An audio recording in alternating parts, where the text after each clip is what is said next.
you learn how to develop some survival skills when you grow up in the hood. You develop some street sense, stuff they don't teach you in school, stuff they don't teach you in the textbook. You learn how to be street smart.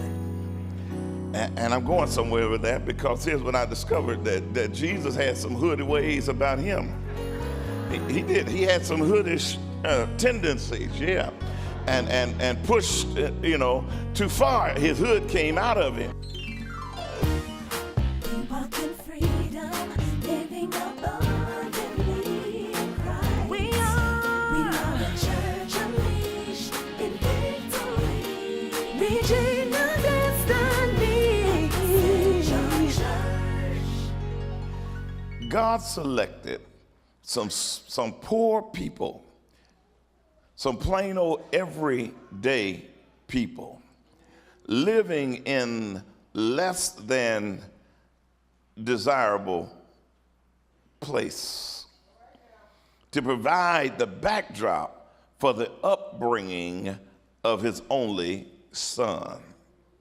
And I'm glad that God does not use red lines to exclude us from things, but rather he specializes in including us with everyone else. And so God selected Nazareth as a part of his plans, his process, and his purpose for Jesus' life. In fact, when we think about straight out of Nazareth, it is amazing and astonishing to me that God decided to raise Jesus Christ in Nazareth. Maybe you're not feeling me yet. Let me see if I can say it another way. God made the decision for Jesus to grow up in the hood.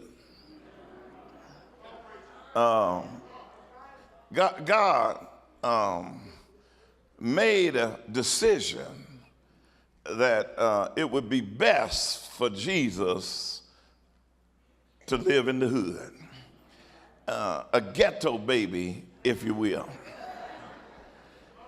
I mean, and when I thought about that, it's mind-boggling, because with my children, I seek and desire to give them the best that I can afford. I seek to expose them to the best with the hope to advance them further and to propel them further. In other words, I find it hard to withhold from them a good neighborhood, a good school, a good opportunity, and then to know that God owns everything. And everything belongs to him. And as he searched the world over and he made a decision on where Jesus should be raised, he decided Nazareth would be the place. That messed me up. I couldn't understand that. God, why Nazareth? Nazareth, the hood, the ghetto. Why Nazareth? But then I came to discover, as I unloaded my little red wagon, that God's selection of Nazareth was a part of his plans. Nazareth was a questionable place, and God decides to raise Jesus in a questionable place. And you don't have to get quiet, because some of you know what it means to be raised in the hood, and what it means to be raised in the ghetto, what it means to be raised in a questionable place. And that's why I'm intrigued with this story, because, most folk don't, brag about I was raised in the projects. They don't brag about I was raised in the hood. In fact, most time, even if you come from a small country town, you don't even talk about that's where you were raised. You try to identify the next biggest city. Well, somewhere around, and I'm not going to call any names because I'm not going to insult anybody today, but I'm just saying, you know how we do? Well, nobody knows where that town is, but I'm going to think of the next biggest city, and I'll tell them that that's where I'm from. But God made an intentional decision to raise Jesus in Nazareth. And therefore, there's something we can learn from this. God used Nazareth to teach us that some good can be found among questionable places. God used Nazareth to teach us that some good can be found among questionable practices. But because Nazareth was a corrupt and evil city, a lot of wicked things went down in Nazareth. But Nazareth, let me say it like this, had a reputation. A reputation that preceded it. But not only did the reputation precede it, but they lived up to their reputation. You know some places like that where they say that's a bad area. You don't go there. And then every time something jump off over there, you say, I told y'all that's a bad area. I mean, what do you expect? I mean, that's what I told you. It's always been rough over there. You don't mess with folk from so-and-so and from such and such a city and from that side of town or in that community, because they all crazy over there. You know, they 10 miles past crazy, in fact.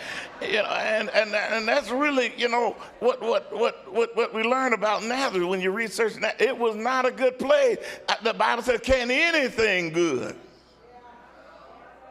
come out of Nazareth?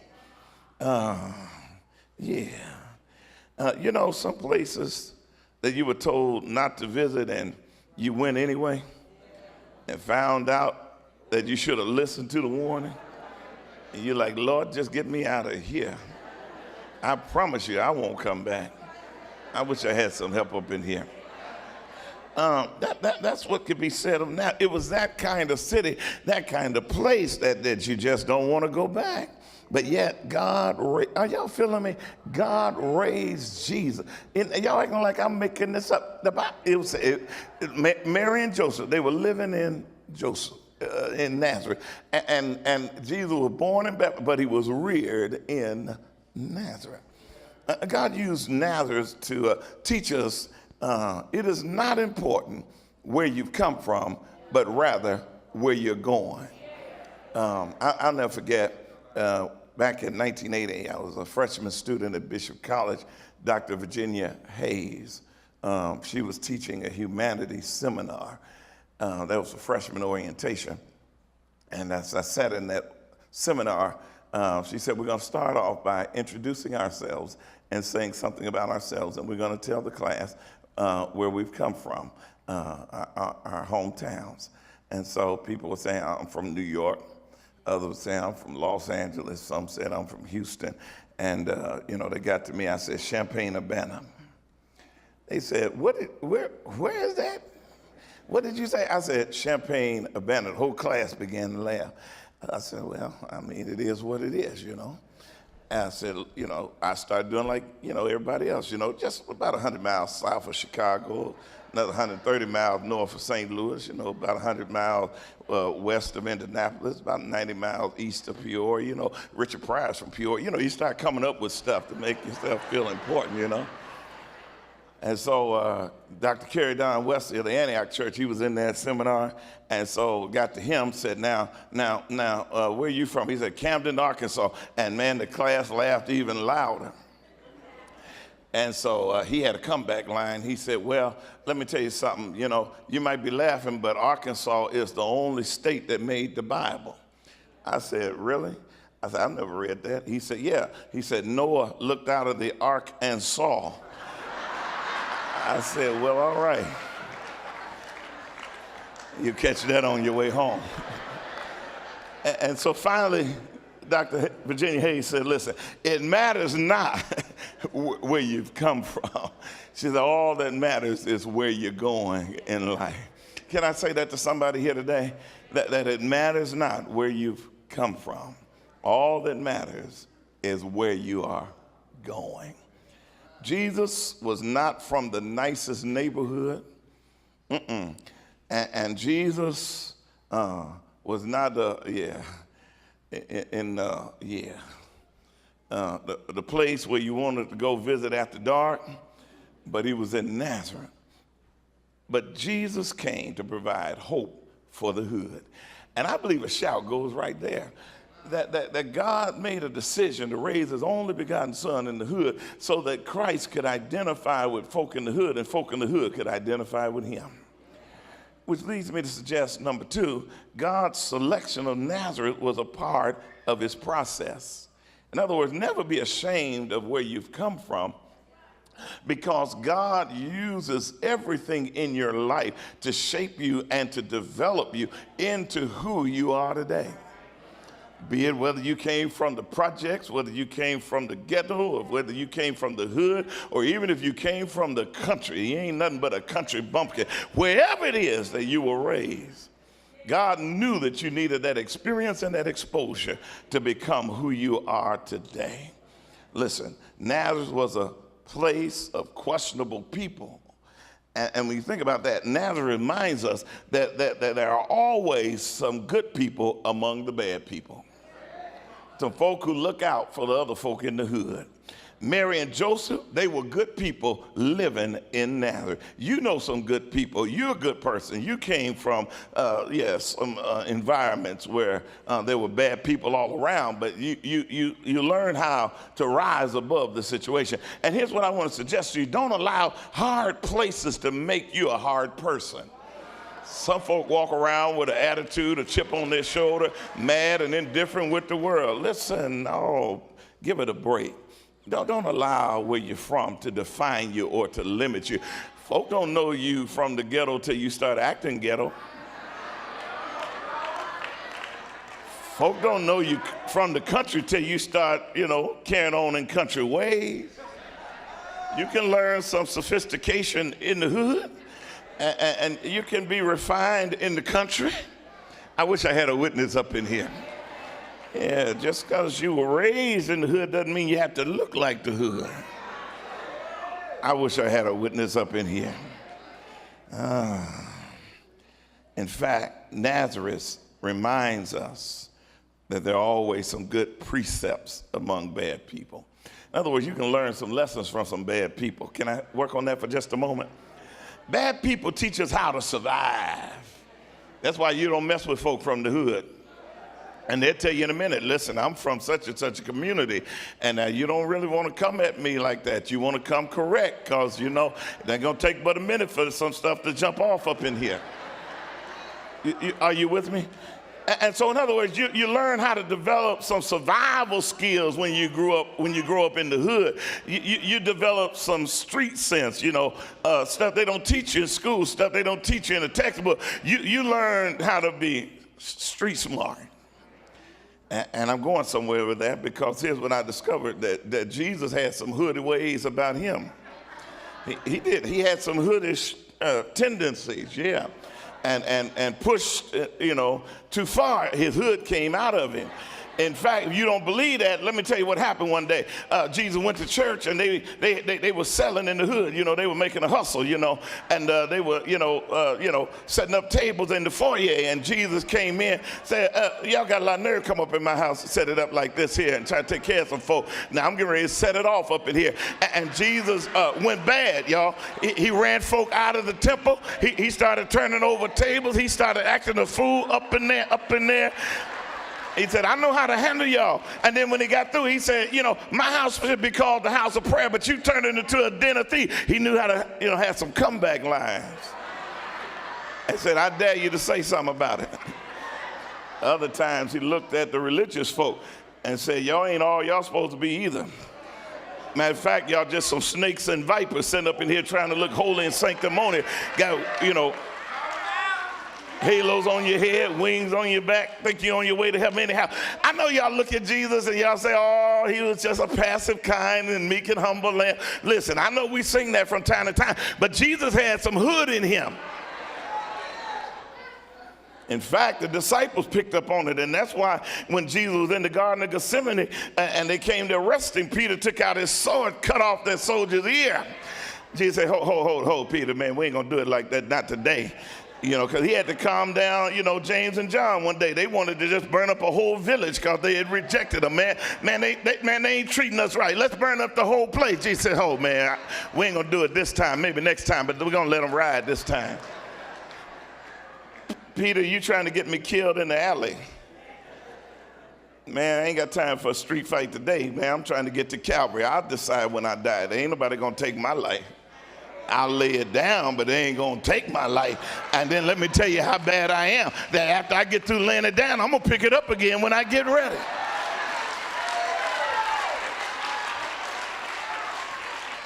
Jesus was from Nazareth, y'all. He was from the hood.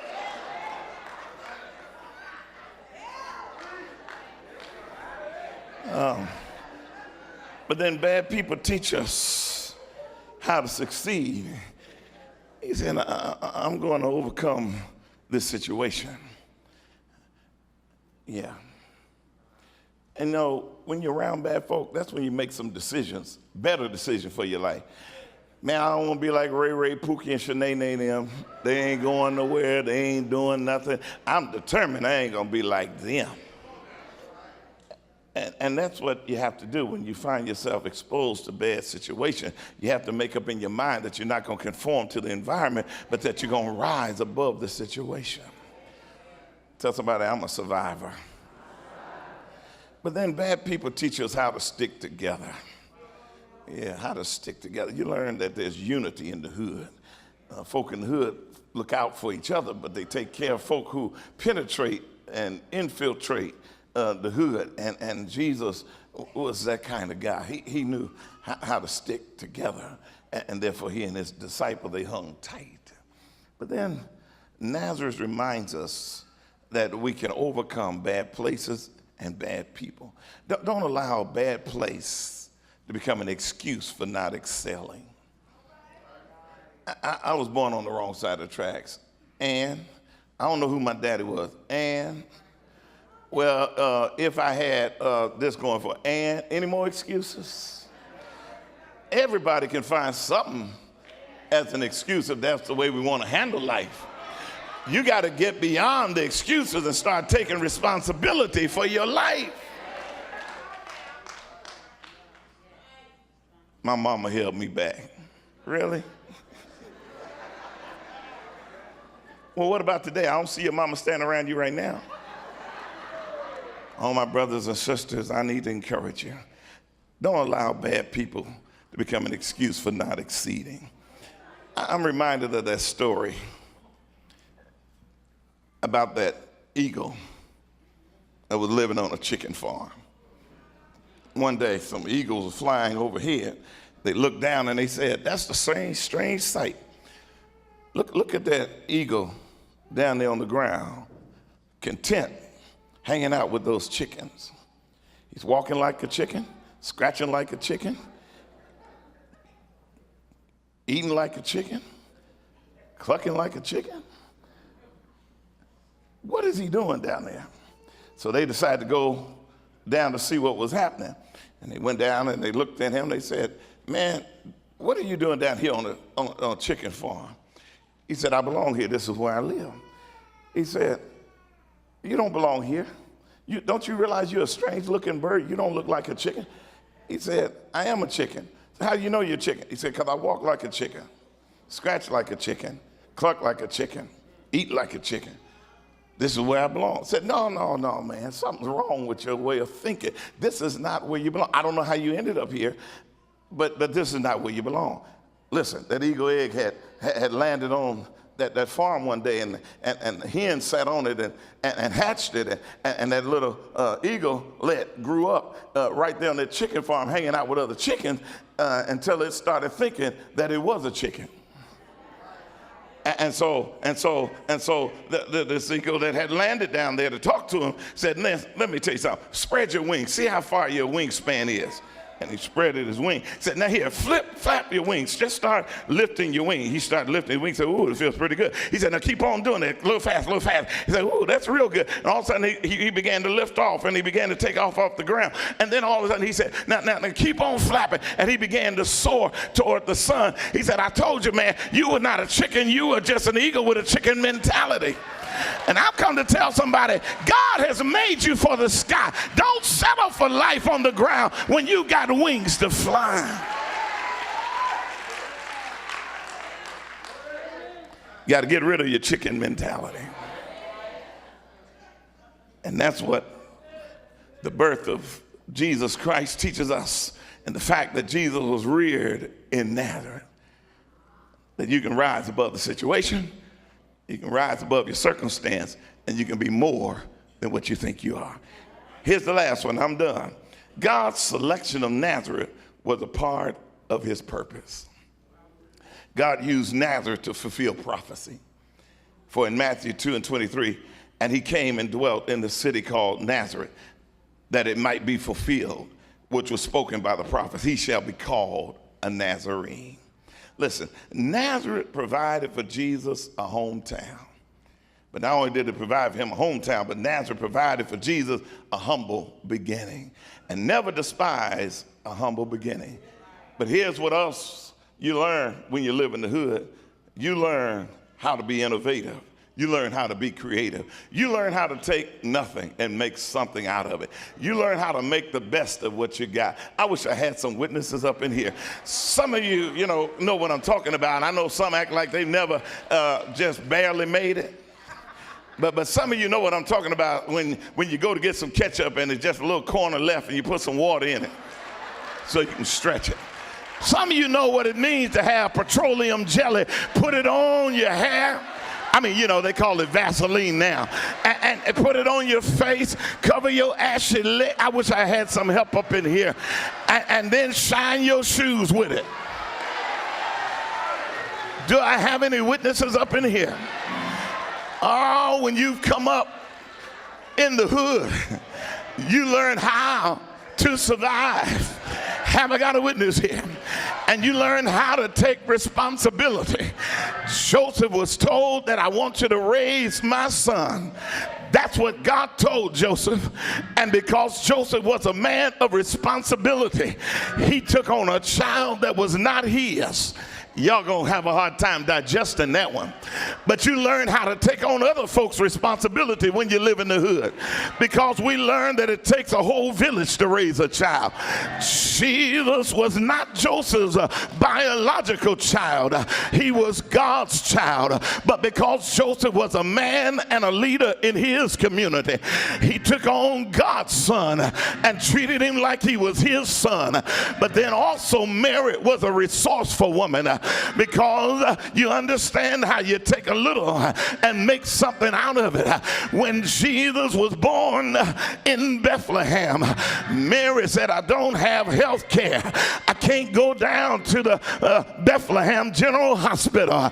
We can't find a room in the Conrad Hilton, but we can make the best of this situation.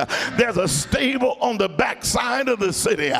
Do I have a witness here? And when she got there, the Bible said Christ was born, but she didn't have any fancy clothes, so she took some swaddling clothes and wrapped him in some old rags. She said, I don't have a fancy bassinet, but I'll just put him in a feeding trough. Have I got a witness here? And I'll make the best of what I've got. Mary teaches us that there's no excuse for what you don't have, but take what God's given you and make the best of what you got. And I thank God it was redemptive because Jesus came so that the whole world might be saved. I'm done, y'all. I'm through. But yes, the world had redlined Nazareth, but God said, I ain't ashamed to be identified with Nazareth. Jesus was born in Bethlehem, reared in Nazareth, so that he could identify with us, and so that he can not only identify with us, but so that we can identify with him. Have I got a witness here? And what I learned is that Nazareth is not mentioned in the Old Testament, but it's mentioned 29 times in the New Testament. And every time Nazareth is mentioned, Jesus' name is attached to it because he never forgot where he came from. Have I got a witness? Though he was rich, he became poor so that we who are poor could be rich. Jesus reached back to the hood so he could help somebody else, so he could bring them up and bring them out. Jesus put Nazareth on the map. Some people are known for the city in which they were raised, but other people make the city a great city because of their life. And that's how Jesus Jesus transformed the reputation of Nazareth. Have I got a witness here? And when Jesus was crucified out on Calvary, yes, they put an inscription on the cross, King of the Jews, Jesus of Nazareth. But Jesus was saying all the time, I'm not ashamed to be from Nazareth, because I know that I can handle and overcome this situation. Crucify me if you will, bury me if you will, but 3 days I'm gonna get up again. Lift me up, but if you lift me up, I'm gonna draw all men unto me. Emmanuel means God is with us. God came to town to see about us through backdoor divinity. God in the ghetto, hope in the hood. Is there anybody here who knows what I'm talking about? I'm so glad that he relates to us and we relate to him. Jesus said, foxes have holes, birds of the air have nests, but the Son of Man has no place to lay his head. He said, I was homeless, but I brought hope to the homeless. I brought liberation to the captives. I brought deliverance, salvation. Do I have any witnesses here? Aren't you glad that Jesus came straight out of Nazareth? Because he knows our story. He relates to us. And now we can be like him. I'm so glad that Jesus has come to redeem us. Joy to the world. The Savior has come. Give God a praise. Bless his holy name. Thank you for tuning in to today's broadcast. I pray that this word has blessed your life. I want to now extend to you the invitation to receive Jesus Christ as your personal Savior. Romans 10:9 says that thou shalt confess with thy mouth the Lord Jesus and shalt believe in thine heart that God has raised him from the dead, thou shalt be saved. Today is the day of salvation. Also, I'd like to invite you to join us real soon at the St. John Church Unleashed. I look forward to seeing you in one of our exciting worship services. May God bless you and may God keep you is my prayer. It's a long wait from Wednesday to Sunday, so why don't you unleash your weekend with St. John's Praise Break service? It's a dress-down casual service every Saturday from 6 to 7 p.m. at our Grand Prairie campus. You don't want to miss it. To purchase a copy of today's message in its entirety on CD or DVD, call us at 888-888-SJBC or visit our website. Join Pastor Denny D. Davis and the St. John family for any of our Sunday worship services. The corporate location in Grand Prairie at 7 a.m., 9 a.m., and 11 a.m., or our north location in South Lake at 10 a.m. The St. John Church, ministering in multiple locations. Church Unleashed.